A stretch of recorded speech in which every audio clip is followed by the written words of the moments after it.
So both of you, thank you so much for joining us and doing this as well on the podcast. And I think what I really love about this conversation is that I think we're in a time where I think we need a lot more interactions like this, where people with opposing views are willing to come together and debate and things like that.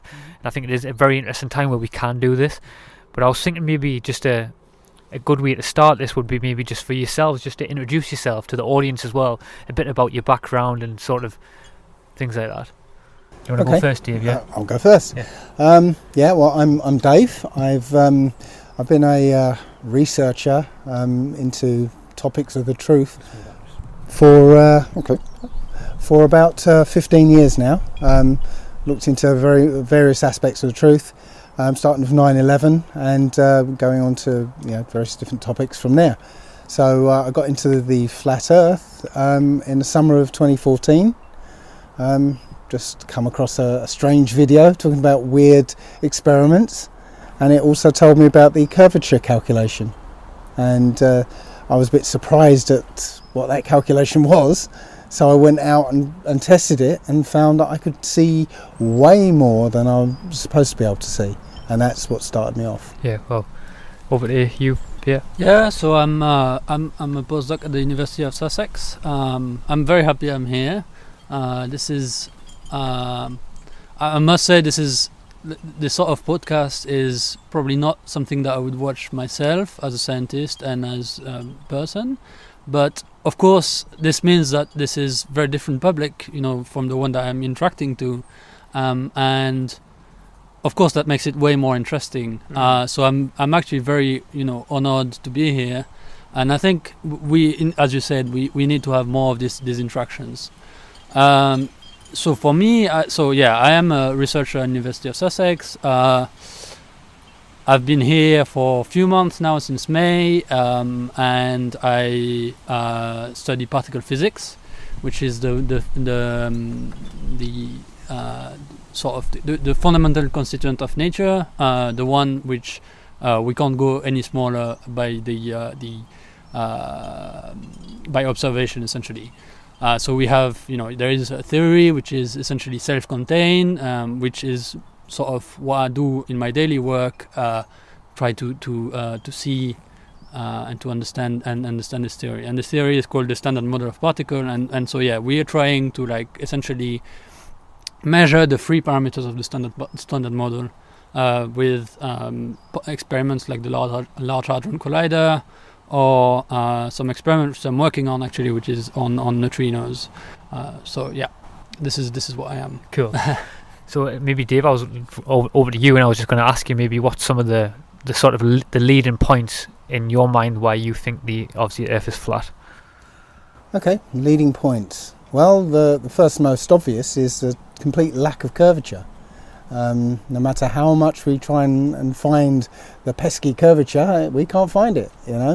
As I said, I mentioned the curvature calculation, which on a 25,000 mile circumference should be 8 inches per mile squared. That's the amount of drop that you should experience. So armed with that calculation, you can go out and if you have a landmark a known distance away, preferably over the sea, because obviously there's nothing in the way, you can do sighting experiments to see how much you're supposed to be able to see, and I guarantee you'll see much more than you're supposed to be able to see. So between that and the gyroscope, that's my pet one. The gyroscope has a property called rigidity in space. That means once it's set spinning, it will stay in its orientation no matter what you do with it, regardless of gravity, regardless of where it is on Earth. It will stay in its original orientation, according to space. So you get aircraft have a gyroscope. They always have a mechanical backup gyroscope in their artificial horizon. So how it works, very, very simply, is before the plane takes off, they're on a level surface. They spin it up so it gives you the true reference to the ground. So once that reference to the ground is set, then they always know where the horizon is, even through thick cloud. It's not because, as the plane sort of does its manoeuvres, the gyroscope will stay in its original orientation. Fundamental principle of gyroscopics. So if a plane is doing, let's say, 4,000 mile trip, I think that's something like 90 degrees. Maybe might be, I can't remember, but it's probably about 90 degrees, or 60 degrees, I think it is, of arc that it will make over the round Earth. So the artificial horizon should start to roll backwards during straight and level flight, but it doesn't. It tells you that a plane is flying over a plane. Now, people have said that gyroscopes have these things called pendulous vanes, which correct for the curvature. But when you actually look into what these pendulous vanes are there for, it's to stop the other property of a gyroscope, which is called precession. And precession can be induced mechanically by sort of, if it's a vacuum system, by uneven air or particles of dirt in the air, or it can be induced if you do too many manoeuvres. You get to a point where the gyroscope starts tumbling. So they invented these pendulous vanes to stop it tumbling. It doesn't correct for curvature. So that's it. It's those two. I think I've got to add as well, while I'm on that subject of planes, is that planes, its attitude, an attitude of a plane, and straight and level flight, is determined by the air flowing over the wings. Nothing to do with gravity, nothing to do with the surface of the Earth. If the air is flowing in the right way over the wings, the plane will fly straight and level. If you let go of the yoke of the controls, the plane is supposed to fly straight and level, but sometimes it doesn't. So they have a thing called a trim wheel. So they trim the the control surfaces, so that the plane will fly straight. Okay, so if a plane is flying straight and level over a curved surface, it will start to gain altitude, and the pilot would have to nose that plane down to keep it straight and level. But no pilot ever has to make changes. They never have to nose down, and the plane will not automatically follow the curve of the Earth. It will fly straight and level according to the air flowing over it. That's it. Yeah, very interesting stuff. So just over to you, Pierre, as well. In relation to sort of what, in relation to the same question I said to Dave, but over to you in terms of what's the key points in your mind why the Earth is, why you believe in the Earth is round. Sorry. Well, I mean, it's not that I believe in. It's really because it is. I mean, it's not because, I don't want to say that in a sense of, sounding a little bit pedantic, but it's because there is many observations from many different people that are saying the Earth is round, right? So I have here, I've listed actually the top spatial agencies around the world which have taken picture of the Earth. So there is the Chinese National Space Agency, the ESA, the European Space Agency. So if you look on, newspapers on internet, you will find some pictures by national newspapers that have a picture of the round Earth, and that's coming from different sources, and I think this is just a good enough example, right? So a good enough evidence. So there's the Indian Space Research Organization, the Japanese space, the JAXA, NASA, the Russian equivalent Roscosmos. So I think this in itself is probably a good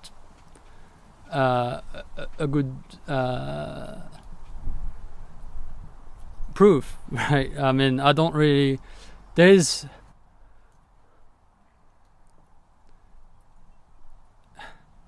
Yeah, it's a bit. So for the fact that, you know, it's because like well, yeah, I mean observation essentially, and the self consistency of all that we know is probably what is the best answer. So we don't observe any object. If we look through a telescope, there's nothing which looks flat in the universe, and that is, you know, that would be very weird that, you know, once in a billion thing that, well, maybe not billion, but like in a million thing, then we have to have something that says the Earth is different from everything else because it's flat, and that would be, you know, we would have to explain what if the Earth was flat, then there would have to be a theory why every single object that we observe in the cosmos is round, and well, yeah, I think this is already quite a very powerful statistical way of doing it, right? We have many different. If you look through a telescope, you will never see something flat on the in the sky, which is already, you know, like as far as science is concerned, you know, this is very powerful, right? To have to say, oh. So that means we would be in a very different place, right? We would be in a place where you know, it's very, it would be very particular. I was just going to say before jump in. I'm sure you have some points on that later. Did you? I mean, I was just going to dive straight in now, and I was actually going to, because I just want to give you a bit of time to sort of introduce yourselves to the topic yourselves, what you think about it. But I would love to now just basically just open it up and just sort of get straight in the deep of it and allow yourselves to, maybe if you have any questions for Dave, if you have any questions for Pierre. Could I ask you, Dave? Dave, what would you make of what Pierre says there about the various different space organisations that have taken photos of the Earth and it is actually shown a sphere? Right, well, the first and most obvious question is, why does every single photograph of the Earth look different? If you put them all together and look at them, every single one looks different. The answer to that is with a guy called Rob Simon, who actually works for NASA. Okay, and his job, as he describes it, and you can find this on YouTube, is creating images from data.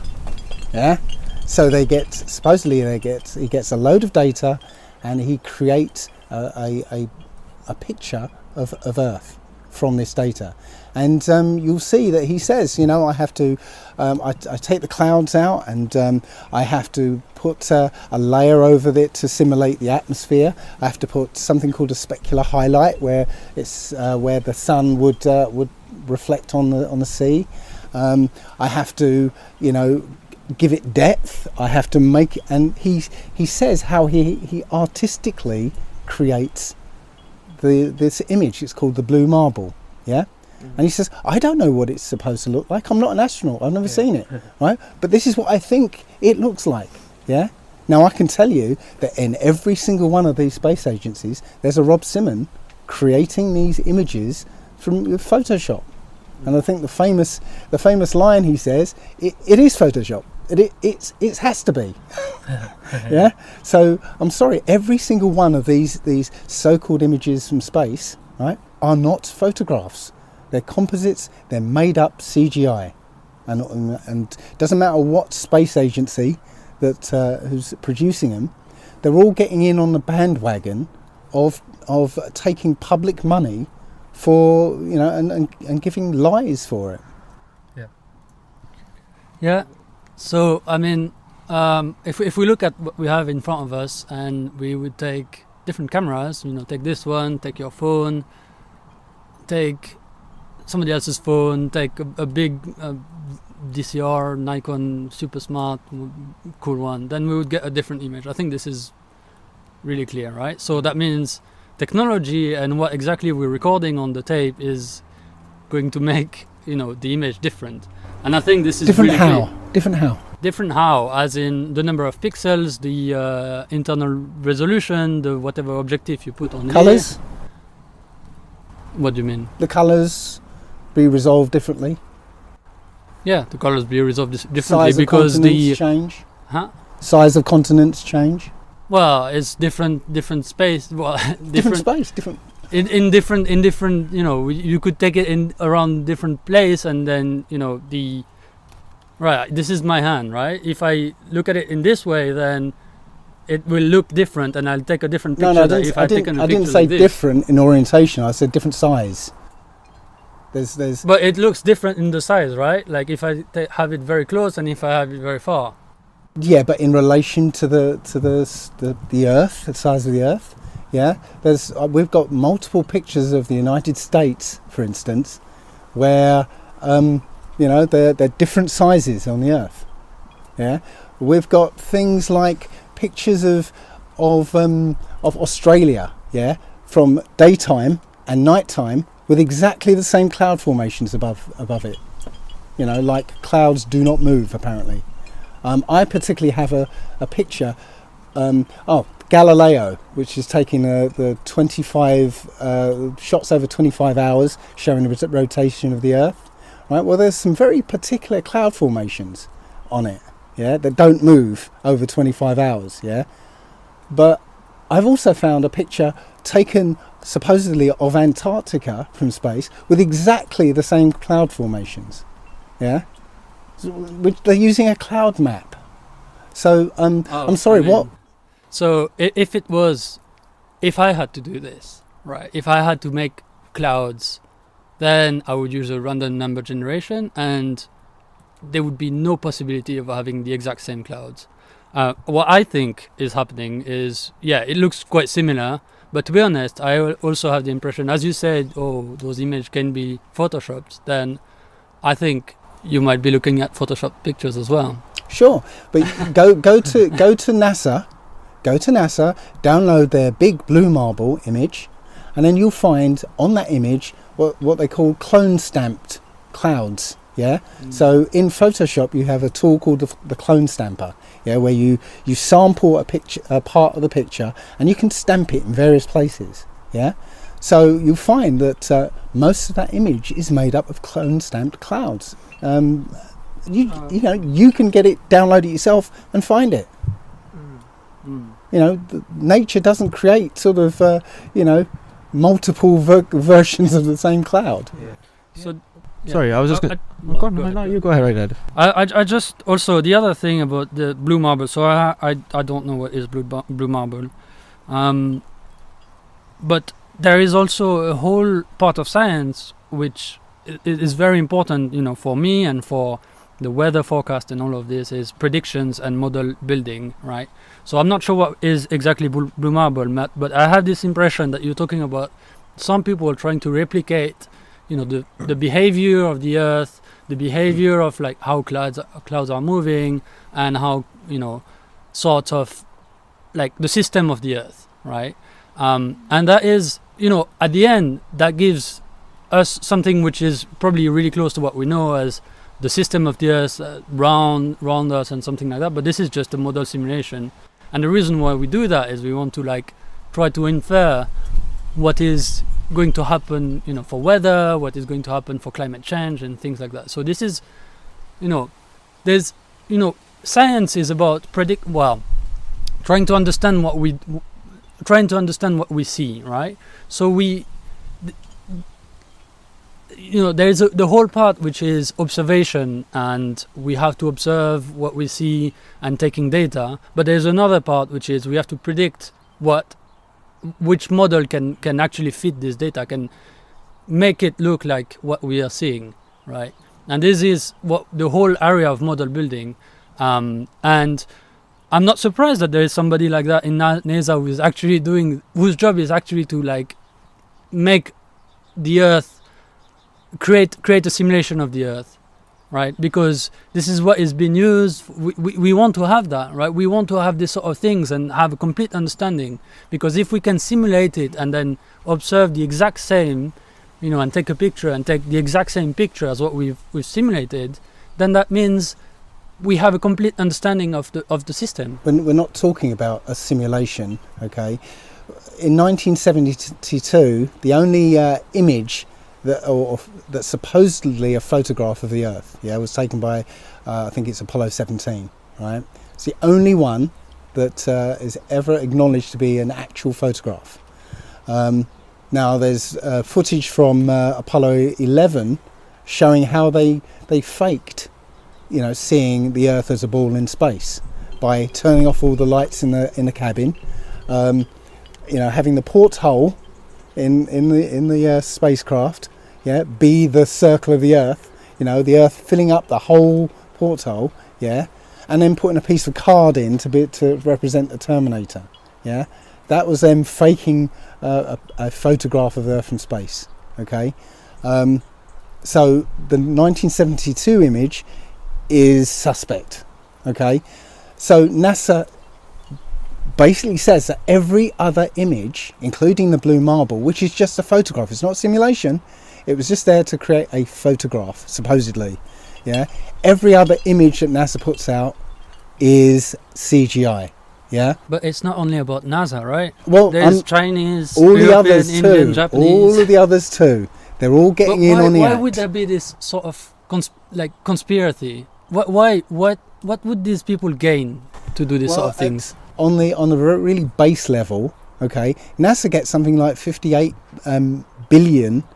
Is it 58 billion a day or something? Oh no, 52 million a day. $52 million a day. Okay, that's enough of a reason to do these things just on its own. There are other reasons for it, but that's that's the one that most people can actually understand. If you're getting $52 million a day, right? Wouldn't you fake it if you can convince people to give you $52 million a day, and all you have to do is give them photographs? Yeah. Is that? Well, I mean, because this is getting a little bit into politics, so I just want to take a step back because, right, this,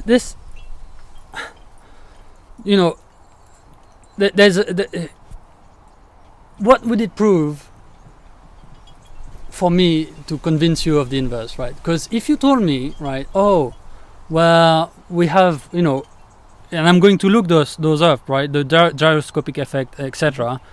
Although I doubt that this is going to, well, okay, I can explain this later. But if you were to come here and have sort of explanation why, for example, we don't observe anything which is flat, why is the sun shining, where does it get its energy from, this sort of things, then I would be ready to be like, okay, maybe the Earth is flat, right? But the thing is, and that is because what I believe is science is falsifiable, right? So this is from this is maybe a bit pedantic, but this is from Karl Popper, all right, which is a philosopher, and he wrote that in The Logic of Scientific Discovery in 1959, and so it's like science has to be falsifiable. So sometimes we get it wrong, and then somebody comes up with a great idea, and then the whole paradigm, the whole way of thinking of science just changes, right?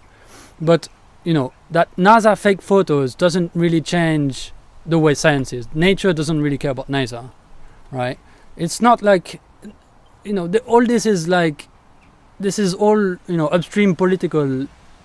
All of this doesn't really change the science of it. NASA's not there to change science, though. It's there to change the minds of people. That's it. It's not there to change science. Well, sorry to interrupt. Yeah, no, well, I mean, this is kind of what I wanted to say, really. Because, you're saying the lack of curvature, right? Okay, let's say you cannot see, you're talking about this, well, I'm assuming is like you put something which is of known height, and then you go somewhere far, and then you try to see whether you can see this one with spectacles or something. Is that? It's not so much a known height, but see the bottom of it, for instance. See the bottom of it. Yeah. Right. Well, I mean, at which height do you do your observations? At, how is the sun reflecting? All this sort of thing matter, and you just have to have it. Like you have to go. This is not about. You're not trying to measure the actual radius of curvature, right? You're trying to measure whether the Earth is round or not. It's a different problem, right? So if at any point you go further enough and then you don't see the stick anymore, then the Earth is round. Is that? Well, absolutely not, because you can do an experiment yourself. Get a camera, place it on the ground, yeah, and on a flat surface like a basketball court or something, yeah. Walk away from that camera, and you'll find that your legs disappear, and up to your knees will disappear. No, but I mean, that's just no. This is how perspective works on a flat surface. Yeah. Right. We're told this is the 500-year-old proof of the flat Earth. So on a football ground, for example. Mm-hmm. So I mean, all right. Okay. If this is a different misconception, then the curvature of a circle or a sphere, when you take a big radius, tends to be flat, right? That's what it is. Right, but it's not flat. So it's kind of like measuring the curvature of a marble and measuring the curvature of a big, whatever, helium balloon or something. Then you will find it like much smaller, right? Like an ant on a beach ball or something. Exactly. So at this distance, especially of a football ground, or that is just not relevant. You can't measure, because the but that's the displacement would be like much that's smaller. not what I'm saying about that walk. No, I'm saying that this idea that as something goes away from you, it will go over a curve, yeah, because you lose the bottom of it, yeah. No, on a flat surface, yeah, you can actually repeatably demonstrate how just walking away on a flat surface, it appears as though somebody is disappearing below a curve, yeah, but they're not. Obviously, they're on a flat surface. Yeah, I've done a couple of videos that show that effect. Yeah. So I mean, right. Let's. We're next to Brighton, so I guess I have to say that. If we all go to the I-360 and then climb on top of the, take the big ride and go on top of it, why can't we see the Eiffel Tower? Because we can only see a certain distance. We've got atmospheric effects that mean you can't see. If you live in California. No, but okay, let me just give you an example. If you live in California, yeah, you get the weather report in the morning. You get as along with the weather report, visibility, 10 miles. Yeah, it's not because of curvature or anything. It's because the atmospherics limit the distance you can actually see. Yeah, but you could design some experiment where you have a laser and you shine it from the Eiffel Tower, and you could have telecommunication like this. Boom, you don't need to have satellites. Well, you don't need to have satellites because, again, we have line of sight communications, which, again, should be hidden by the curvature. Yeah, there was an experiment. Yeah, so satellites do exist, right? No. We have line of sight experiments with. There was an experiment in. There's a horrible video, a horrible documentary, but they used. I think it's called the convex Earth, and they got scientists from South America. They did an experiment where they were sending a Wi-Fi signal over a distance. I think it was 50 miles. Where it should have been hidden. Now this Wi-Fi signal is line of sight. Yeah, if it's blocked by anything, you won't get. You won't get the signal. Where did the Wi-Fi signal go? Sorry, they were beaming a Wi-Fi signal from one station to another. There's a frog down there.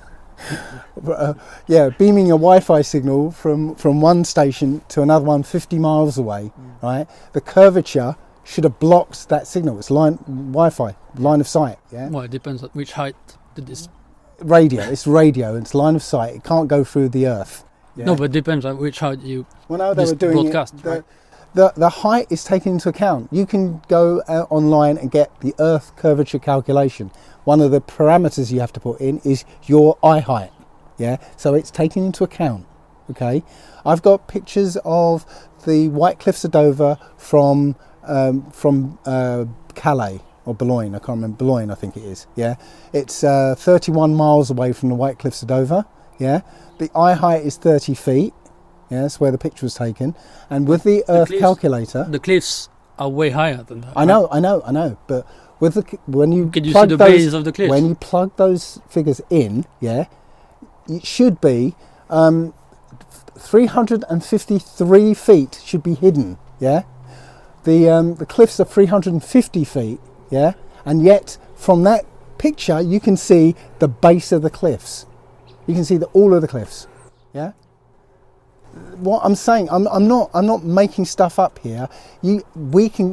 Anybody, any of us can go out and do our own experiments. Yeah, plug in the figures into the calculation and see. No, I'm not supposed to be able to see that, but I can see it. There it is. I think this is a different problem, right? There is one question is whether the Earth is round or not.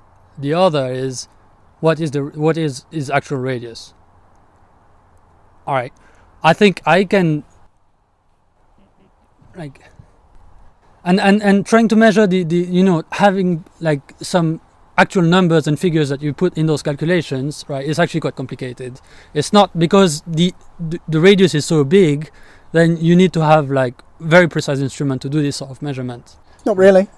I've got AutoCAD. Well, what is the error on your measurement? I've got AutoCAD, yeah. I can draw up the Earth, the right size of the Earth in AutoCAD, and with AutoCAD you can measure. Yeah, but do you know how, for example, if you take a picture, what is, say you take 1 meter stand like what we have in front, and then you want to take a picture of Calais, do you know how much what is the exact altitude? Are you standing on some something? As I said, it's you plug in various parameters into the Earth curve calculation. No, but I'm not saying you're making the calculation wrong. I'm saying the error estimation is wrong. Well, there's no error in it. That's the problem. It's a calculation. That's not scientific then. It's we know how to calculate a circle. Yeah. No, I know how to calculate. Yeah. There's no problem. There's no problem, right? The problem is like if you take a stand and take a picture, right? What is the actual height at which you're taking that picture?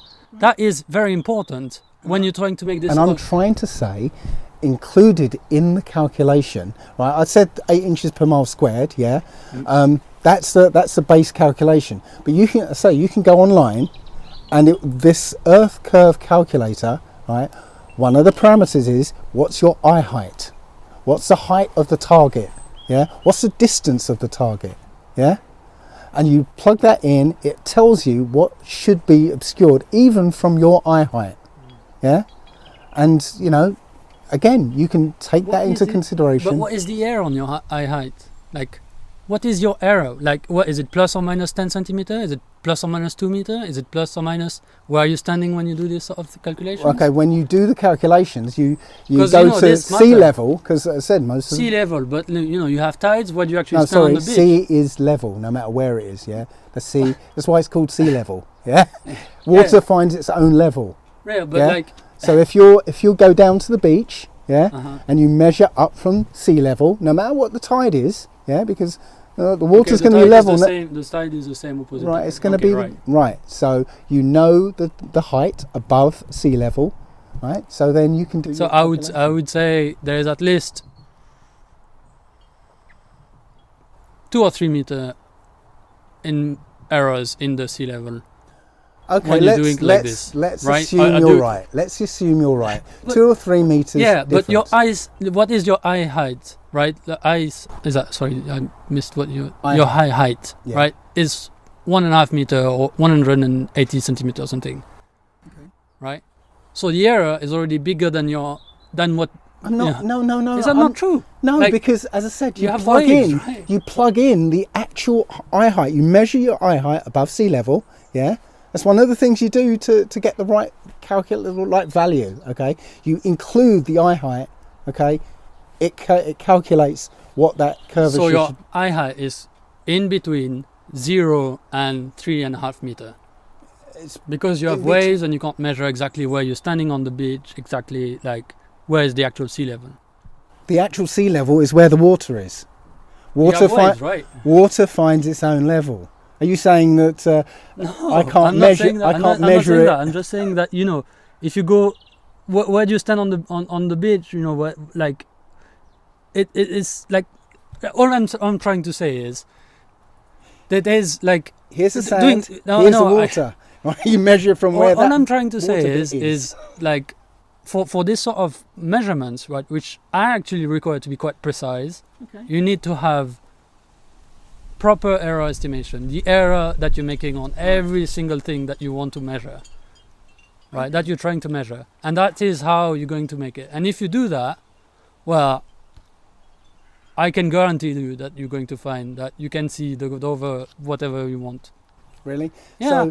So You will find that is inconclusive, essentially.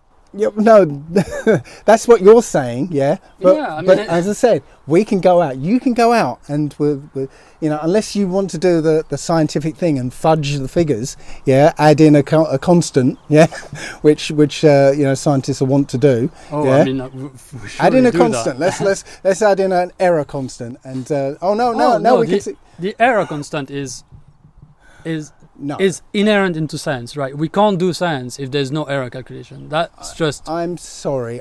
we If, have to have that. If we have a circle, right, we have a point above the circle. You know, we have known I'm not distances. saying that There's no error. There is no I'm error. not saying that AutoCAD is wrong when it's calculating the circle, the radius of the circle. I'm saying when you take you take your measuring tape, that might be a little bit wrong.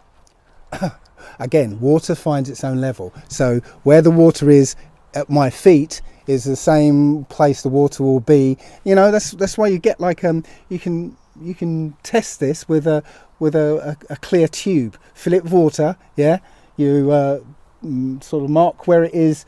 You know, in one place. Take the tube half a mile away. Yeah, it's going to be exactly the same place. Right? Water always finds its own level. Right? So you know, if I'm measuring from the water here, it's going to be the same wherever. Yeah. Is there any other maybe any other questions you would like to ask each other as well? Maybe just draw a line on that one for now. I would like to address saying that you know, why is the Earth flat and everything else in the sky round? Yeah. Now Pierre said that you know, you've looked through the telescope and you've seen spherical objects up there. Yeah. Mm-hmm.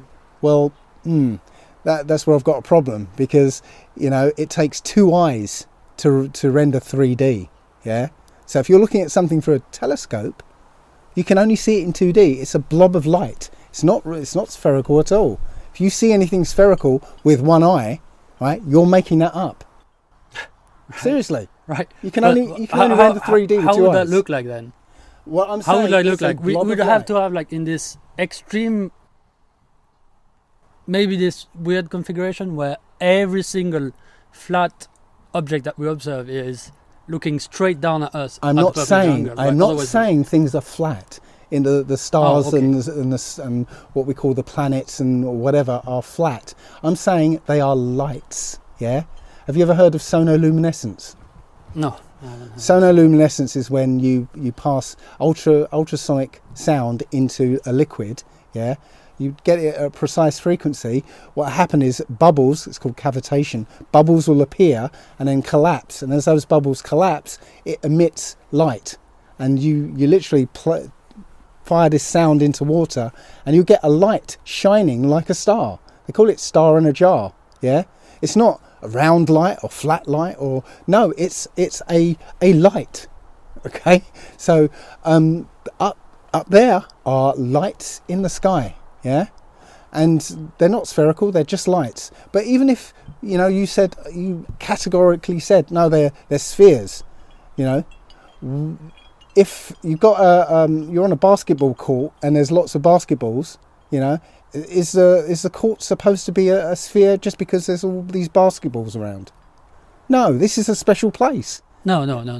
This is different, right? We've made the basketball and we've made the tennis court, so that doesn't apply, But right? somebody It's made something, this place. something which is mediated by, holds together with gravity is always wrong. Sorry, gravity. Oh, That's another. okay, right. That's another topic.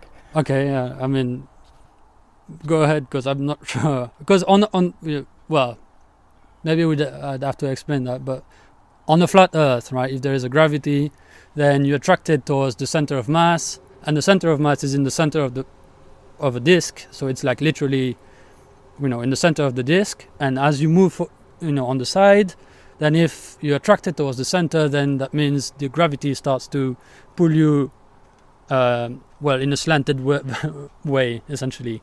So you'd have to sort of climb towards. It'd be harder and harder to get to the poles, for example. Okay, That's but that's only, according to a theory of gravity. Which theory are you talking about? Because it sounds very much like Newtonian to me. yeah. Right. Well, This is Newton has been proved to be absolutely and completely wrong. Right? Einstein came along and created a different model, not based on mysterious forces between two objects. Yeah, there's no mysterious force. Einstein says it's a curvature of space-time. Yeah. Now, both of these theories are there solely to allow this tendency of something to fall to the ground when let go. Yeah. Allow that tendency to make it possible for somebody to stick on the bottom of a ball. That's the only reason there's these theories. Stick in the bottom. I didn't quite catch. Well, the question a child asks, the very first question, what about the people in Australia? Won't they fall off? Well, these theories of gravity are only there to allow, right, this tendency for things to drop when you let go of them, to allow for people to be standing on the bottom of a ball. Yeah, we don't see any evidence of gravity. Yeah, gravity is supposedly a weak force. The weakest out of all the fundamental forces, apparently. Yeah, overcome by magnetism. So, and Overcome. by magnetism. But what does that Well, mean? the standard experiment or demonstration of how weak gravity is that somebody will get a magnet and lift up a load of paper clips and says, well, this magnet is overcoming the force generated by the entire planet. Yeah. So it's stupid. It really is. Here's an experiment, okay? But I didn't quite catch how that would make gravity. Well, let me a false force. let me show you an experiment. I mean, I think this is quite important, right? Well, this is where I was going. That something is weak doesn't mean it doesn't exist, right? Okay, right. So a vacuum is much more powerful than gravity. We know that because Mythbusters did a show where they used a standard vacuum cleaner to lift a car. Yeah, just like the magnet lifting paper clips. Yeah, a vacuum cleaner literally lifted a car. That power of that vacuum, only generated by a vacuum cleaner, not the vacuum of space. Yeah, was able to lift a car. Right. So we have a vacuum outside of this Earth, apparently. Right. Which is... But if you stop making the vacuum in this vacuum cleaner, which I think actually it might be, some sort of magnet which actually did that, but maybe I don't know. If it's vacuum, it's vacuum. Yeah. Maybe if you remove the vacuum, then doesn't the car go, Yeah, fall? as soon as they switched the vacuum cleaner off, it fell. Right. So the point I'm trying to make is the vacuum generated by a standard vacuum cleaner, right, was able to lift a car on the surface of the Earth, where the gravity is strongest, yeah, easily lift this car, okay? Now we have a vacuum which is many times, orders of magnitude more powerful than the vacuum generated by that vacuum cleaner, yeah, acting on the atmosphere of this ball Earth, okay? So why isn't all the atmosphere dragged off into space? Because, whenever we see a high pressure next to a lower pressure, there's movement from high to low, always, yeah? So we've got a pressurized system, the Earth, right next to an unpressurized system, space, and no movement from one to the other. Right? There's no barrier in the way, apparently. Yeah, so there should be a movement, and the only thing that's supposedly stopping this movement is this weak force called gravity, which I've already just shown is overcome by just a piddly little vacuum generated by a vacuum cleaner. I mean, this is something that you can try, right? Try yourself. Let's try. We can try on this table. We'll try on this table. Let's take a vacuum cleaner and let's try to see if we can lift it. Well, if you see the Mythbusters Let's thing, just see if we. I mean, this is something that we can do, right? Is this table heavier than a car? Yes or no? heavier than a car. Is this table heavier than a car? No, it's not. Right? So therefore, you need to have a weaker vacuum to actually lift it up, right? Yeah. Okay. So let's just take whatever vacuum cleaner and just actually try here. No, Do you think that this we could is do going the to- same with a plunger. Actually, if we get a good enough seal on the plunger, yeah, put it on there and we'll lift a table. That's a vacuum. We create a vacuum with a plunger, yeah, Yeah. and it But sticks. you If said it's got good vacuum enough cleaner. seal, You said vacuum cleaner. it doesn't matter. The vacuum No, cleaner. no, The vacuum You cleaner said is the vacuum source cleaner. of the vacuum. Right. It doesn't matter where the source of the vacuum is. Yeah, it's just a vacuum, a lack of atmosphere. Yeah, you can create one with a suction pad. Yeah. Oh yeah. Okay, Definitely. and that vacuum, that minute vacuum compared to the vacuum of space, will lift that table. Yeah, we'll even lift a car if you get a good enough seal. Yeah, that's what I'm saying.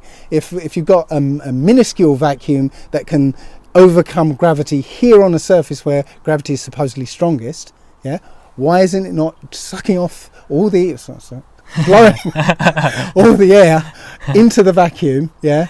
So that we should be not being able to breathe right now. Because well, in a sense it is, right? Because the earth gets thinner when you go higher, right? So Yeah. there's no movement of the earth towards the space, but like the earth, it's not like you get a straight sort of like one time where it just becomes vacuum, right? It's like the earth gets thinner and thinner, and then at the end it just gets Okay. nothing. Let's go with that. Okay. So let's imagine this table's the Earth, and we've got the atmosphere here, and right now there's no vacuum attached to it. So let's say it's not thin. It's the vacuum. The atmosphere is like full strength up here as well. Okay. Now we apply vacuum. Right. The molecules at the top start to go off into space, yeah, because they're right next to the vacuum, yeah. So they go off, and now you've got a lower level because now this lot's been taken away, yeah. So now you're down here, okay. Now this is next to the vacuum, that gets taken away, and this is next to the vacuum, and that gets taken away, and so on all the way down until there's no air left. Because as I said, even down here, a small vacuum will overcome gravity. Yeah. No, I mean I don't know what is the thing. So if you want to I don't know what is the what is the reason for this. Well, all I'm saying is I don't understand the model because the model does not make sense. You can't have a pressurized system next to a vacuum and hope to keep the pressurized system without having a barrier in the way. Yeah, I don't know. I haven't thought of these questions. Peter, is there any other question that you would like ask Dave on? Yeah, I mean, certain thing? how? What about so okay? So gravity is weak, and then gravity is weak, and then we're not experiencing gravity. Is that what you're meaning? I'm saying I'm just trying to see what is the actual conclusion. Okay, I'm saying that we don't have gravity, we have density and buoyancy.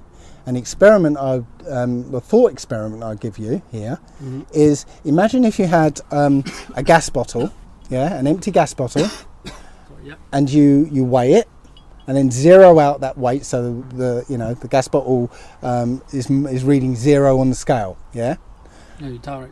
Yeah, so you just zero it out, so you're ignoring the weight of the gas bottle, and you fill that gas bottle with 1 pound of helium. Okay, so it'd be filled with liquid helium, and you can measure it so it's a pound. Yeah. Evacuate that helium, that pound of helium, into a balloon. Hold the balloon and hold a pound weight. If you let go of them, what's going to happen? Yeah, it's going to fly. Balloon's going to go up, the weight's going to go down. They both weigh a pound. They both have, this supposed force of gravity, exerting exactly the same. Just that one's less dense, one's less density space. Still weigh a pound. One goes up, one goes down. Yeah, it's density and buoyancy. Anything denser than the air will go down. Anything less dense than the air will go up. I've got videos of somebody taking an anvil. What is that saying? Like, is that saying that gravity doesn't exist? What is it saying? Because this is gravity, of course, this is right? Like, yeah, balloon fly up. No, I'm saying a pound weight just happens to be the helium. Yeah, it doesn't matter what it is. Yeah, it's just that the helium is less dense than the air. But it still weighs a pound. That's just still weighs a pound. That doesn't. I'm trying to understand what is the actual conclusion of this, because you're trying to give me some explanation. What is gravity, or you're trying to tell me like why is gravity so weak? But that doesn't explain me. What do you do? Like, does that explain us like how? If we go on to the poles of the Earth, we get like non-uniform gravity. No, right? We don't see non-uniform gravity. Yeah, right. That's the reason. So that is a good reason why the Earth is not It's just your model. Your model says we're on a ball, and it's gravity is pointing to the centre of the Earth, no matter where you go. I'm saying, we're on a flat plane. Gravity. There's only one down. There's only one down. There's one direction, which is. There's one one sort of fundamental direction, which is down. Yes. Okay. And it's governed because of density and buoyancy. Yeah. Okay. That's it. And if you went to the Einsteinian model, the Einsteinian model is a curvature of space and time. Yeah. So you have a massive object, and it's curving space, so that if you try and go past it, space itself is curving towards the Earth, say, and you try and go past it in a straight line, you'll curve towards the Earth, and that's why it's not really a force, it's literally a curvature of space. Yeah. Well, that's really interesting, but what actually causes the movement? Yeah. Sorry, what the movement? The movement. No. Einstein's describing a curvature of space that says if you try and go in a straight line past the Earth, you're going to curve into it. Yeah, you're still going a straight line. It's just that space itself is actually curved. Okay, that's his model, right? No, so you're going to be deviated. Like you're going to have a deviation from gravity, right? No, that's what I'm saying. They use an example of having a bowling ball on the middle of a trampoline, and if you roll a marble next to it, in a straight line, the marble will start to curve towards, and it ends up sticking to the basketball, right? Great, but it doesn't tell you what provides the movement, okay? Because if you put if you're putting a marble next to, and you don't push it, you put the marble next to or near to the bowling ball, yeah. Well, in that model, it's actually gravity, the fact that we're on Earth and there's a downwards direction, that's providing the movement. Yeah? Well, I'm saying that Einstein's saying it's just lines of space. It's not telling you what's providing the movement. If I drop something, right, well, the lines of space say that, near the Earth, everything's going to point downwards, yeah? So if you try and do... But it doesn't tell you why it's going to move. Can you see what I'm saying? Yeah. It's telling you about how space is curved, but it's saying there's no explanation for the actual attraction or the movement. When I let go, right? Well, if I was to throw it, it will follow a line of space that way, yeah? But if I let go of it, what's causing the movement? So the reason, so this is actually quite a complicated question, and I think I know the answer. Right. The reason is because you are considering a three-dimensional space, right? Well, three-dimensional space, which is of course the reason. that's But where you we need to live. of course, but there is also time, right? And if you calculate the actual distance, right, including those three dimension plus time, then you will find that it's not moving. Sorry? Because no, it is it's a bit of it's a mathematical. Well, I don't know if it's right. It's so the right. So this you're referring as the fact that there is a curvature on space and etc. And then the light when it's shown, then it gets deflected, right? Yes. So yeah, I mean this is because we are thinking as time and space as being completely two different entities, and in fact, if you're calculating the displacements according to essentially the time and the space, then that quantity remains constant. So it's a bit of a mathematical, well, I would say trick, but it's just it is like that really. Again, as I said, if you had the bowling ball in the middle of a trampoline, deflecting the trampoline down towards the bowling ball, yeah. Mm-hmm. Well, let's say it's in space. Let's imagine there is space, yeah, and that trampoline is in space away from the Earth, okay. So now there is no Earth pulling that marble down toward, yeah. If you put the marble right next to the bowling ball, it won't move because there's no tendency to go downwards to make that marble move towards the. Can you see what I'm saying? Yeah. So Einstein's theory of space-time. Is this trying to actually say that? Because I mean, we see stuff falling on the Earth all the time, right? Yes. So, what's the problem? And gravity is just a theory to explain why people can stand on the bottom of a ball and not fall off. Yeah, that's all it is. I'm trying to tell you that these theories don't work. Yeah, the curvature of space-time, allows for moving objects going near something where it's deforming space-time. Yeah, a moving object will go towards it. Yes, fair enough. But if that object isn't moving, there's nothing in Einstein's model that will account for the actual motive force, the actual thing that causes the object to move. Yeah? Does that So in Einstein theory, the object doesn't move. That's what I'm trying to say. But I can grab your pen and drop it and it's moving. Yeah, because it's because some time component. Sorry? Because the way you're calculating distance is different than the way Einstein calculated distance. Oh, so I'm It only. is actually It's this. just so when I drop it, it's just an illusion because I've done my sums wrong.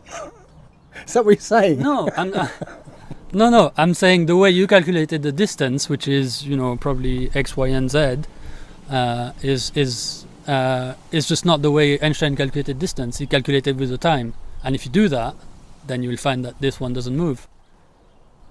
Okay, well, I'm sorry. But I mean, I'm sorry. That's just blinding me with bullshit. I'm afraid because that makes no sense to me.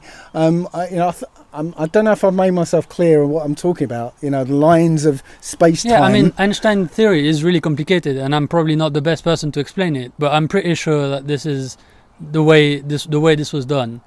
That you have to, if you want to talk about gravity and potential of attractions, then you have to actually take into account the time component. Right. Well, should we move on to something else? Okay. Yeah. Is there anything else? Any question that you want to really ask each other? That's something on your mind?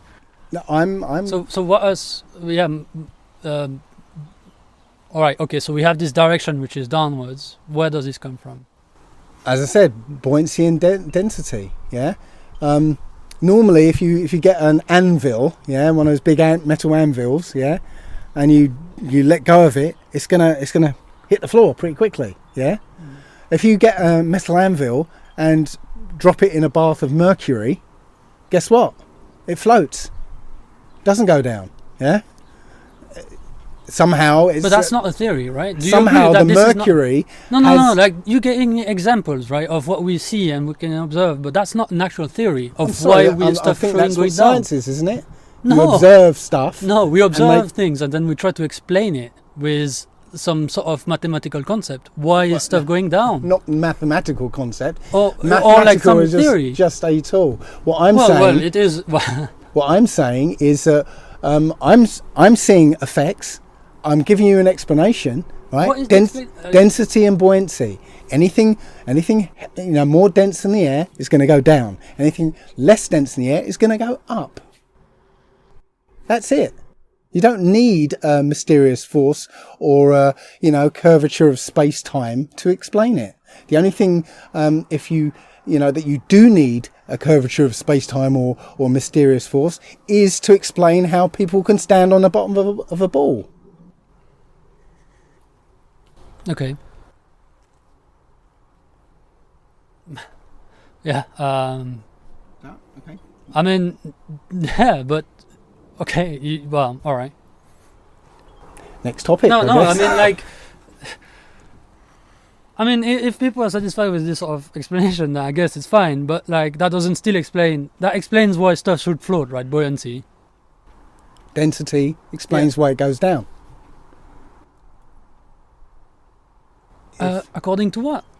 Like, Well, what is like? I don't understand. What is the actual force that makes us go down? That makes my pen go down? It's not. Doesn't need a force. It's What is- density.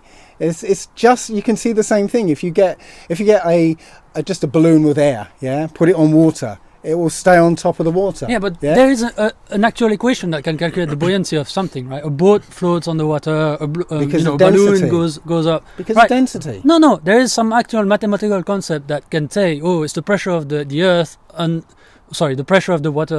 Under It's the pressure of the medium. right. Around the. Which is different, in the case of a balloon, from the top to the bottom and etc. And that makes it, go up.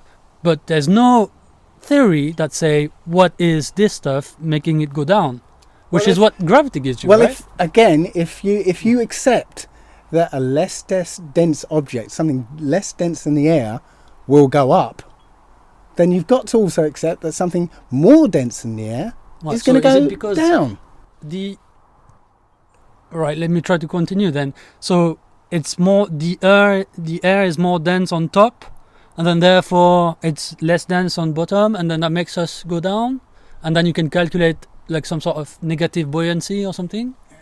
It's Like it's, how it's more simple than your calculations. Yeah, it's very simple. If you fill a balloon with water, yeah, and put it in the water, it'll have a neutral buoyancy. It'll just kind of float. I mean, if you fill it with a liquid like light oil, yeah, it will float. If you fill it with heavy oil, it will sink. It doesn't need calculations. I agree with this. There's no problem with this, right? Like stuff floats on the water and balloon go up. There's no problem with this. The problem is, how do stuff stay on the ground? I just fail to understand it. I'm sorry. Because that pen is more dense than the air around it. Yeah. Okay. So now the air cannot. How does the air? The air cannot support it. Yeah. The air can no longer support it because it's heavier than the air. It's denser than the air. Yeah, I've already explained how heaviness doesn't come into it because a pound of helium and a pound of iron, will go in two different directions. Okay, one more topic maybe. One more question. Yep. Do you want to ask Pierre one question or anything? Well, not really, because the difference is I grew up in the same model that Pierre lives in at the moment. Yeah, I understand. I actually spent ages learning Einstein, because I thought it was real, so I know the model that you're living in, so unless that doesn't that doesn't make you right. That doesn't give any credit to what you're saying, right? Like whether you know what I know or you don't know what I know. This is just let's just agree that this is just a rhetorical and it doesn't really change anything. So yeah. Yeah. Again, I'm not saying I'm not trying to disparage you or anything. I'm just saying that I understand your model. So so far nobody's actually come to me with something I've not heard before. Yeah, it's because we've all grown up with the same model. You know, we've all grown up with this. Yeah, and all I'm saying is, when you look at it, that model doesn't make sense. You know, you can paper it over with lots of calculations and mathematics, but fundamentally it doesn't make sense. Our senses tell us what this Earth is. Yeah, our eyes tell us it's a flat surface. Our senses tell us we're not moving. Yeah, and before anyone says, you should only feel acceleration. Well, when you're moving in a circle, that's acceleration.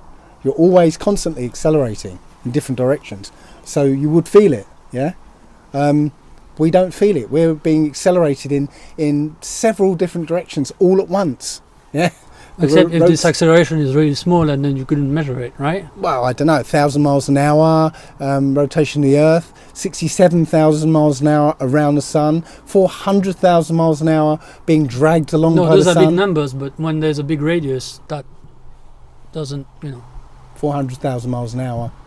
Yeah, no, I mean, this bigger than the radius of the Earth. Yeah, I mean, and there is, 10 to 25 atoms in this stuff. These are big numbers, but that doesn't make it...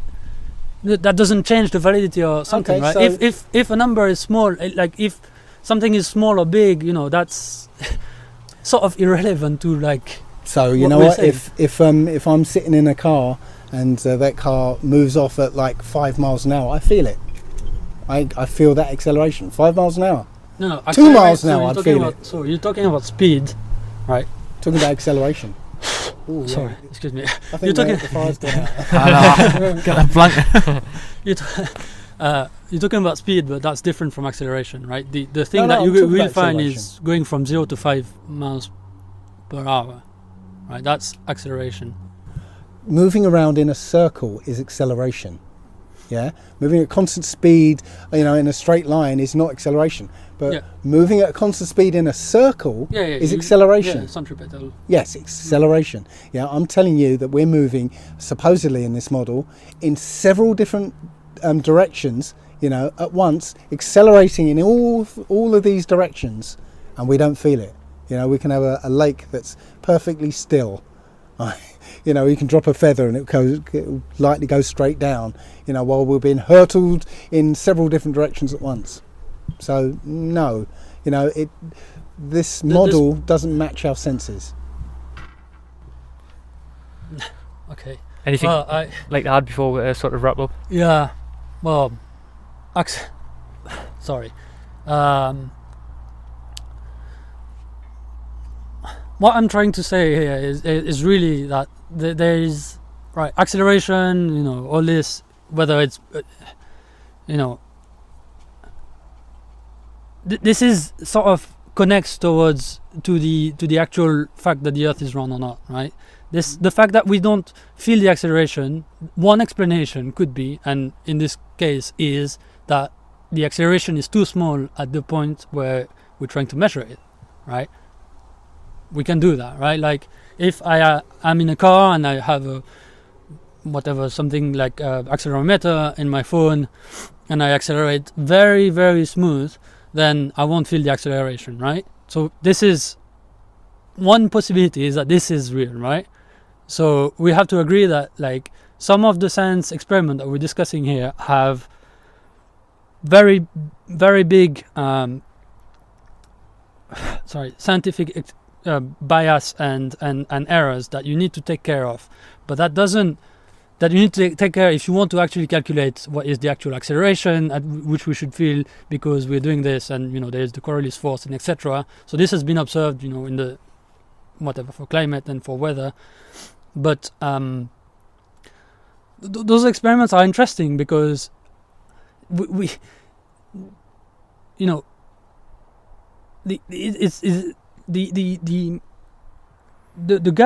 person who is measuring it, or who is measuring these sort of things, has to take care of the uncertainties. So whatever you're measuring, whatever is been it's not about the radius of something. Radius of something is that's everybody knows. All those equations. People know exactly what is the.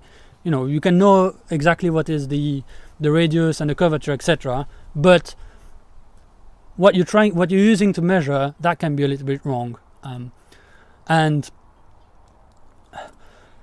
I'm sorry, and having and making mistakes in those measurements is, somehow it's a different answer than answering whether the Earth is round or not, right? So it's are you trying to if you're trying to measure the actual acceleration, then you need to have a very precise apparatus. If you want to prove that the Earth is round, is round, then maybe you need to have a less precise apparatus, right? And the fact that you can't see further away, the fact that if you see, we've discussed about this already, but these are different questions in science, right? Trying to measure the radius of the Earth and trying to determine whether the Earth is round or flat. That's, in a sense, that's a very different question. So, yeah, we should be careful about that. That's kind of what I want to say. Well, you also mentioned the Coriolis force, which is interesting because it's not a force at all. It's an effect. Yeah, it's like you get two kids on a roundabout, yeah, being spun around, yeah, and one kid rolls a ball to the other, and that ball appears to the other kid to make a deflection to one side, yeah, but it only appears to it because if you're looking from above the roundabout, yeah, that ball is going in a straight line. There's no force being applied to it. It's just the appearance of that ball to the people on the spinning system. There's no force, yeah. So the idea that this Coriolis effect, yeah, can change the direction of hurricanes, yeah, it's a lie because there's no force involved. It's just an effect. And they just made this idea of a force, calling it a force, so that it might sound like it will affect the course of hurricanes. Yeah, that's it. We don't observe a Coriolis effect. They say that snipers have to account for the curvature of the Earth because of not curvature of the Earth, but the movement of the Earth. Yeah, because it would deflect the bullet one way or the other. But no, we don't see it. The only reason that bullets sometimes do follow a slight curve is called the Magnus effect, which is bullets are fired from a rifled barrel, which make the bullets spin.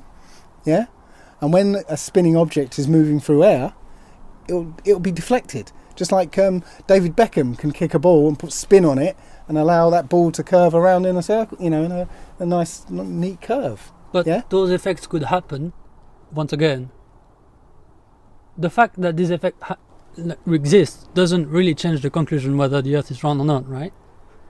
That particular thing tells whether the Earth is moving or not. Well, sorry, moving or not. Yeah, well... this sort of thing could happen, right?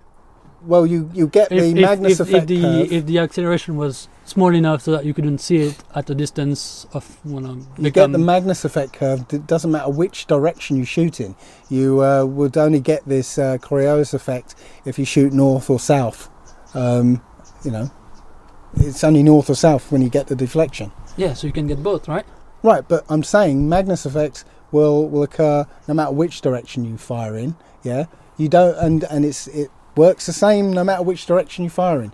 So you don't get any kind of increase when you fire north or south, right? Planes, right, don't have to fly north to go west. Yeah, to take into account of this, the Earth is moving. Yeah, so no, it's sorry, I know. Yeah, we should. I think we're all freezing to death. But anyway, thank you so much for both of you doing this. 'Cause I think, like I said earlier when I first started the podcast, I really do appreciate that you have both come forward with obviously alternate approaches to whatever this is, and I think it's going to be a great insight into people, so people can really sort of just even if the listener at home who's listening to this or watching whatever, just one thing that both sides have said, they just go and do a little bit of research themselves, and then from there they can find their own truths. So I want to say thank you so much for both of you for doing this. I really do appreciate it. Yeah, thank you. Thank you very much. It was very interesting to talk with you. Thank you.